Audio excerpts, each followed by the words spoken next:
mean, imagine how much of a nightmare a 350 MP block of Reform MPs will be. Actually makes my head hurt thinking about it. Not necessarily because of scandal, but just like total carnage. egos. Rupert Lowe has been, I think, treated appallingly by Reform and by Nigel Farage in particular.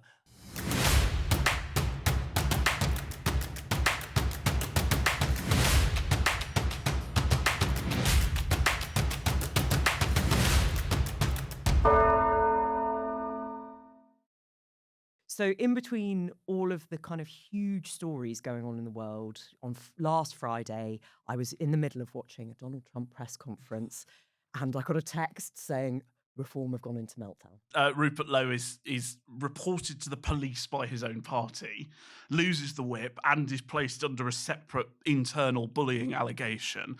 And since then, Reform has come off the rails a bit, and I say a bit because I think there's a very large discrepancy between online discourse and the real world. Not least because most people in the real world don't know who Rupert Lowe is. There was a poll yesterday that said like 83% of people didn't know who he was. That doesn't surprise me. I think if you ask the lobby, like visually, you might get a similar result. So Rupert Lowe is was one of the five Reform MPs, represents Great Yarmouth, and is a very long-standing Eurosceptic. So the rifts go back quite far, at least to the moment that both he and Nigel Farage were elected to Parliament last July. Rupert Lowe, you may have last heard of him when Elon Musk withdrew his support from Nigel Farage because Mr. Musk then sort of endorsed Rupert Lowe as the next I think leader. that was the first time most people had heard of Most him. people, exactly. Elon Musk yeah. is sort of tweeting, I think in January when he went on his insane Twitter binge and was sort of calling for the overthrow of Keir Starmer and saying that, Britain's a lawless country. At this point, he said that Nigel Farage might be better to be replaced by Rupert Lowe, which I'm sure many people thought, who?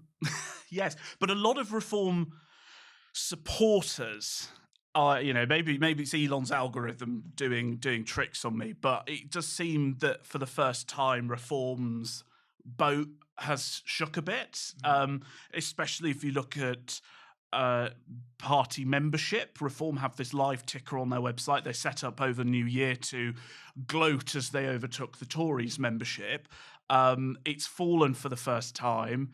I reported that thousands have actually emailed in and cancelled their membership as a result of this spat, and it shows no sign of abating. So the row begins last week, I think on Wednesday, when Rupert Lowe does quite an incendiary interview with the Daily Mail in which he refuses to say whether he'd still be a Reform MP come the election, refused to say whether Nigel Farage would become a good Prime Minister, and made a number of criticisms, including calling him messianic.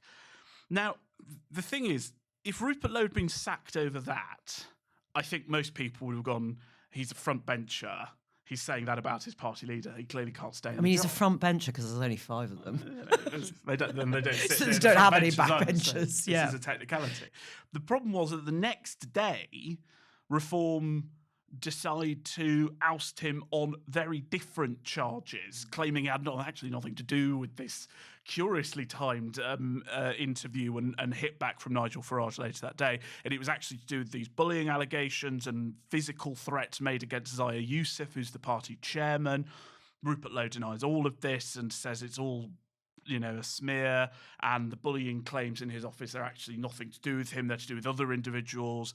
And it's a coincidence that the threats against Zaya were made in December but weren't reported to the police until the 6th, which was the same day as the interview. So it's all very... The fact that, the by and large is, have the public noticed?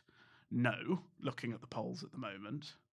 Have the Reform lot on Twitter had a big falling out with Farage? Which I think is very interesting. We've got Reform MPs who seem to just be on the absolute abundance and dominating Twitter anytime. And now they're getting ratioed. They're getting hate from people who are to the right of them. There are allegations Nigel Farage has gone too woke, too centrist. I don't know what you think about those allegations. It's just totally mad. I think looking at it, yes, perhaps the public haven't absorbed most of the details of this, but all it just looks like is what many people think, that reform are totally chaotic. You know, all of this stuff last year, Nigel Farage is getting ready to be prime minister. Never going to happen. No matter how successful he is with the public, they are totally chaotic. They're not a professionalized organization. And I think they've attempted to professionalize themselves. And this just shows how easily that was undone, because the kind of reporting to the police, the allegations of bullying, these are all like really serious things, but it was all immediately undermined by the timing of it. And then now Farage and Rupert Lowe are in a sort of air war where, Rupert Lowe claims he's a tall poppy and he's being, treated badly because Nigel Farage is essentially jealous of him. And then Farage is going out there saying all sorts of other things. It just looks pathetic. Like, there are so many other bigger stories. The Tories must be absolutely delighted, and Labour are sort of rubbing their hands together, because if Reform are caught up in infighting, who's to say they don't go the way UKIP did? But both of the main two parties have a lot to gain from the collapse of Reform, given that they're either tied in first or ahead in most polls at the moment, and there are by-elections coming up and all the rest of it. I think it was Nigel's former spin doctor, Gawain Towler, who we're both familiar with, did a very interesting interview just to point out, imagine how much of a nightmare a 350 MP block of Reform MPs will be. Actually makes my head hurt thinking about it. Not necessarily because of scandal, but just like total carnage. The egos of that. Because all of them are quite... Rupert's from a business background, so I see he's obviously thinks his views are very important and very valid, but you can't... I don't think Reform will ever attract the sort of people who are, obeying the party whip and the party line and staying in tow. And it will be a nightmare for them. And also, essentially, it is a one-man party. It is a Farage outfit. And no matter what the rest of them think, that is what it is. And that's always going to, if you bring in people like Rupert Lowe and other people who've been successful outside, there is no way for them to be promoted. It's Farage or bust. And if you did change the leader, I don't think they would be as successful as they are.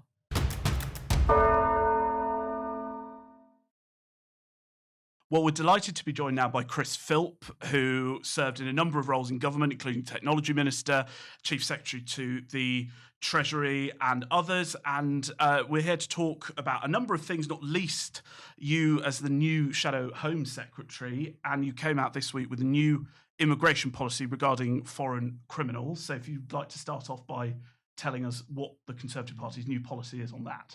Well, we came up with quite a few new ideas this week, all of which we're going to be tabling, or we have actually already tabled, as amendments to the government's border security bill currently going through Parliament, which we think needs to be strengthened a lot. Probably most significantly, we're putting down an amendment to essentially repeal the Human Rights Act, disapply the Human Rights Act to all immigration matters, which means that UK judges will no longer be able to apply ever-expanding definitions of the ECHR to immigration cases. We've seen recently some common sense defying decisions where, for example, a Zimbabwean paedophile who had been abusing British children should have been sent back to Zimbabwe, as the law requires, but a judge let him stay here in the UK, where he's going to continue to be a risk to children because, quotes, he might face some hostility in Zimbabwe. Well, that's all well and good, but what about the rights of children here to be protected from a dangerous paedophile? There are thousands of cases like that in the Immigration Tribunal, and our amendment will stop that happening.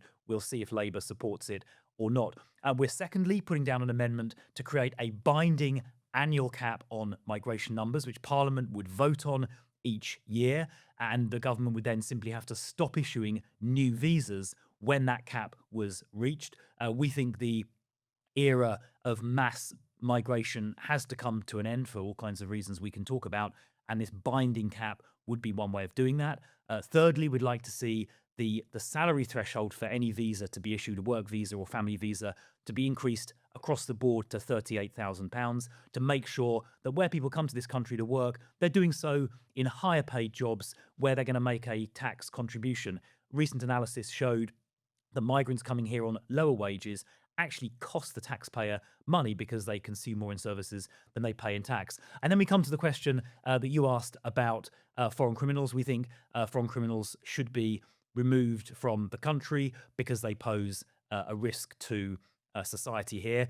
On the you mentioned a cap on migration numbers. Do you have a number in mind? So we haven't announced a number, but of course we will do well in advance of the next election. And just like my answer to the ECHR, we're not going to shoot from the hip, as people have perhaps in the past, and just say, oh, there's a number, and just kind of tossed it out. We're going to do the work to think through carefully what the UK economy needs, what is reasonable. What I will say, though, is this.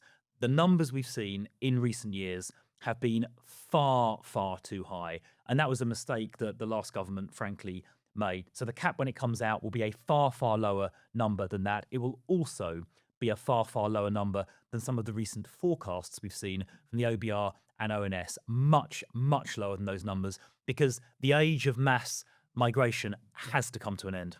But are you putting yourself in a difficult position? Because obviously David Cameron famously got himself into hot water by promising to reduce net migration to the tens of thousands, and it just went up and up and up after that. So it's a stick to beat the party. Well, of course, during the Cameron age, we were in the European Union, and there was no ability to limit European migration. And most of the numbers coming in the 2010s were coming in from Europe, particularly from Eastern Europe. And to be fair, often working very hard. Now, there was a cap in the early 2010s for non-European migration that was about 20,000, and that did work. It just got capped. But Cameron wasn't able to apply it to European migration. We can now do that, and we should do that, and we'll be tabling an amendment again this week to create a vote for Parliament, because we think what has happened in the last few years is, just to be completely honest, it was a mistake. It should not have been allowed to get so high. I want to make a statement, and I want to see if you what your response is. Have you heard of the phrase Boris wave? Go on. I get Go you. on. Carry on. Right. So a lot of right-wingers have started labelling what happened in the final 2 years of Boris on immigration as the Boris wave, when immigration went over 1 million people in a year and then was still very, very high the following year. I posit that the return of Boris to the Conservative Party would completely ruin your chance of regaining credibility on immigration. Do you think that's fair to say? Well, as far as I'm aware, Boris is very happily giving, no doubt, extremely entertaining and lucrative speeches around the world. And I have not heard any suggestion that he has expressed any desire to return to Parliament that I've heard of. It is true to say that the numbers coming in those years, those 2 or 3 years after COVID, were catastrophically too high. And that was a mistake. And Kemi has honestly acknowledged that, and so have I 2 or 3 times just in the space of the last 10 minutes. Now, some steps were taken late in the life of the last government. It was actually announced, I think, in December 2023, to raise the number of the salary thresholds, to stop dependents, so family members, coming with people arriving on social care visas or student visas. And the numbers are now coming dramatically down, but that was too little too late, which is why our amendments propose to go even further. But some people might argue that the numbers didn't fall because you guys spent so much time on the incredibly expensive Rwanda scheme, which you sent more Home Secretaries to Rwanda than you did actual illegal migrants. And yes, there is evidence, as you say, that there is a need for a deterrent, but there is no evidence that that scheme necessarily would have worked. Well, I don't agree. So the scheme actually never started. The first plane was due to take off on the 24th of July. But would it have taken off? Well, I think it would. I mean, we actually had to, one of the reasons it got delayed was we had to pass an act of Parliament to deal with these basically vexatious court cases. We had to pass the Safety of Rwanda Act, which, by the way, the Labour government is about to repeal. Their current bill repeals the entirety of the Safety of Rwanda Act. Because it didn't work. It was never tried. Let me come on to that in a second. So by repealing it, they're making another big mistake, because if in 6 months or 12 months they realise what a mistake they've made by cancelling Rwanda, they will have removed, by repealing the Rwanda Act, that have removed the legislative basis to restart it if they do realise they've made a mistake. Now, you asked the question, would it have worked? So it was never tried. It never started. If it had started, I think it would have worked. And I've got some evidence in support of that. Firstly, just common sense, right? If you're an illegal immigrant in France and you choose to get in a dinghy and come to the UK, and you know there is a pretty good chance, not even necessarily a certainty, but a pretty good chance you're going to wind up in Rwanda, what are you going to do? You're probably going to stay in France. You've talked a lot about Labour there, but actually, is your immigration policy really aimed at reform? Are you doing this because you're worried that reform are hoovering up your voters on the right? we're doing this primarily, and what motivates me personally actually isn't the politics of it about which party is up and which party is down.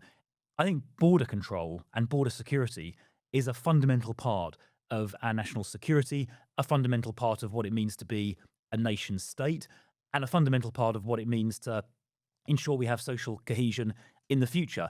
We also know that mass low-skilled migration is actually economically bad, not economically good now. So I'm doing this because I think it's actually critical for our national interest. Now, I'm in opposition now. I'm hoping by tabling amendments, I can maybe force the government to accept some of them, although I'm quite doubtful they will. I was going to say, being honest, I'm not Eternal going to. optimist that you are, Chris. I'm not going to hold my breath on that.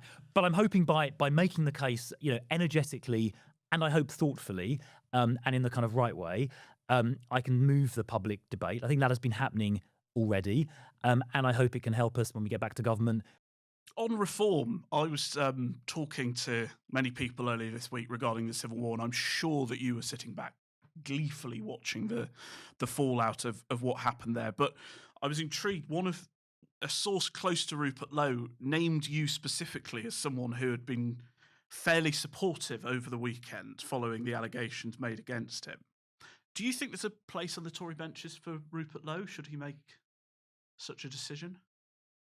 Well, look, I mean, the Conservative Party is a broad church, and we're always, willing to welcome new people to our ranks. I certainly haven't had any discussion with Rupert Lowe. I'm not aware that anyone else has either, and obviously there is a police investigation, so I don't really want to kind of comment on the specifics of that case. I would say, however, that Rupert Lowe has been, I think, treated appallingly by Reform and by Nigel Farage in particular. He spoke his mind a week or so ago and has been subject to all kinds of vicious and vitriolic attack subsequently. And what may well be, and these allegations are put in the public domain within 24 hours, apparently for motivations of essentially revenge. And I think people will look at the way Reform generally and Nigel Farage in particular have treated Rupert Lowe, and they will be pretty appalled by what they see. One of the issues at the heart of the row that Rupert Lowe claims is that Nigel Farage has gone a bit woke on the issue of mass deportation of illegal migrants. Rupert Lowe claims that his constant demands on Twitter and other platforms for such a policy put a wedge between them, and it seems like Nigel might be going a bit centrist on the issue. Do you think Nigel Farage is becoming a bit woke on the issue of mass deportations? He said it's not politically feasible, I think he said, to talk about the deportation of tens of thousands of people. I'm not going to, break up the fight going on between Nigel Farage and Rupert Lowe. That's up to them to sort of litigate between the two of them. They've clearly, they've only got 5 people in Parliament, 5 MPs, and they're managing to have a huge fight between themselves. And I think, it looks like they've sort of permanently kicked out Rupert Lowe as far as I can see, because I think Nigel Farage said there's no way back. So I'm gonna just leave them to have their own fights. What I'm doing is, as you'll have heard, I hope, this morning, is developing carefully thought through but tough and credible policies to fix our country's immigration situation. That is my job as Shadow Home Secretary, and I'm getting on with it thoughtfully and calmly, but decisively, as the recent announcements, I hope, have shown. And I'm concentrating on getting my own job done. I'll leave them to fight in a corner. Just pick up But the public won't be impressed, will they, by what they see in the Reform Party? As we've been talking, I've just been handed a card saying the Prime Minister is in the middle of giving a speech, and he has announced that he's going to abolish NHS England and bring the NHS back under democratic control. Obviously, it's been happening while we've been in here, but do you have any thoughts on that as a decision? Well, I think ultimately the government will be judged by its results. Clearly the NHS had a very difficult time during COVID, and it, caused huge backlogs to accumulate because of COVID. That now needs to be sorted out, and I think the only test that the public will care about ultimately is whether the Labour government are successful or not in reducing waiting lists and waiting times and improving things like cancer diagnosis and cancer survival rates. That's really what matters, and that's how they will ultimately be judged. Why did it take a Labour government to abolish one of the biggest quangos in the country? Surely this is exactly the sort of thing a sensible Conservative government would have done and taken back control. A sensible Conservative government. Well, look, the Conservative Party is obviously now under new leadership, and on a whole range of different issues, we're going to be taking a new approach in the future. And over the next few years, you'll see new policies in all kinds of areas, but certainly stripping back quangos will form part of that, and making sure that elected, democratically accountable members of parliament and ministers get to take important decisions, not either quangos or judges who increasingly intervene. We talked about the Human Rights Act earlier, which allows judges to, frankly, interfere a lot in the way the state operates. Judicial review is often a problem as well. So I think there is a theme that we as a party will be taking up going forward about making sure that it's Parliament and the democratically elected government that runs the country as the public would expect. We've got a few quick fire. Quick fire. Okay. Okay. The questions will be quick fire. Whether the answers is entirely in your hands. And so, give me a rating for Kemi's a rating out of 10 of Kemi's leadership so far. Of 10 out of 10. She's taken on a difficult job. Being Leader of the Opposition is notoriously hard, particularly following a, frankly, very bad election defeat. We spoke to Michael Forsyth, in the Shadow Cabinet a little while ago, who was recalling when Margaret Thatcher was elected Leader of the Opposition in February 1975. So, in fact, it was exactly the 50th anniversary. He came to speak to us. And he said, look, she was a tough job, right? Coming from government into opposition. Even Margaret Thatcher found it a tough job. But I think Kemi's doing great. Why haven't you kicked Liz Truss out of the Tory party? I've really. She's bringing reputational damage to you, isn't she? Listen, Liz Truss is not a member of Parliament any longer, but we're a broad church. We're not the thought police. People are entitled to have their opinions, providing they're obviously lawful. We believe in free speech, so she's entitled to her views. Don't agree with many of them, but she's entitled to them. And as I say, we're a broad church. We're not the thought police. And on a lighter note, would you rather go to Cheltenham with Keir Starmer or Ed Davey? Well, would I rather go to Cheltenham? So I don't go to horse racing very often. Keir Starmer, well, that's a pretty bad choice, isn't it? Goodness Yeah, sake. sorry about that. I think I'd rather go and watch Crystal Palace play a game of football rather than go anywhere with either Ed Davey or Keir Starmer. Will Starmer to see Crystal Palace with you? He'd enjoy that. Mate. Well, but he'd only go if it was like a luxury box, and I normally go in the stands. Think about it, if you took Ed Davey, you might at least get on a horse as a stunt. He'd probably put on a sort of I don't know what he'd do. Put on a clown outfit and run across the track or something to gain attention. That'd be the end of Ed Davey. Well, Chris, thank you so much for joining us. It's been a pleasure. Thank you. Pleasure to be here. Thanks very much for once again tuning in for another episode of The Division Bell. As always, you can like, subscribe, follow us on social media at Daily_Express and at Mirror Politics. And please join us again next week for another episode.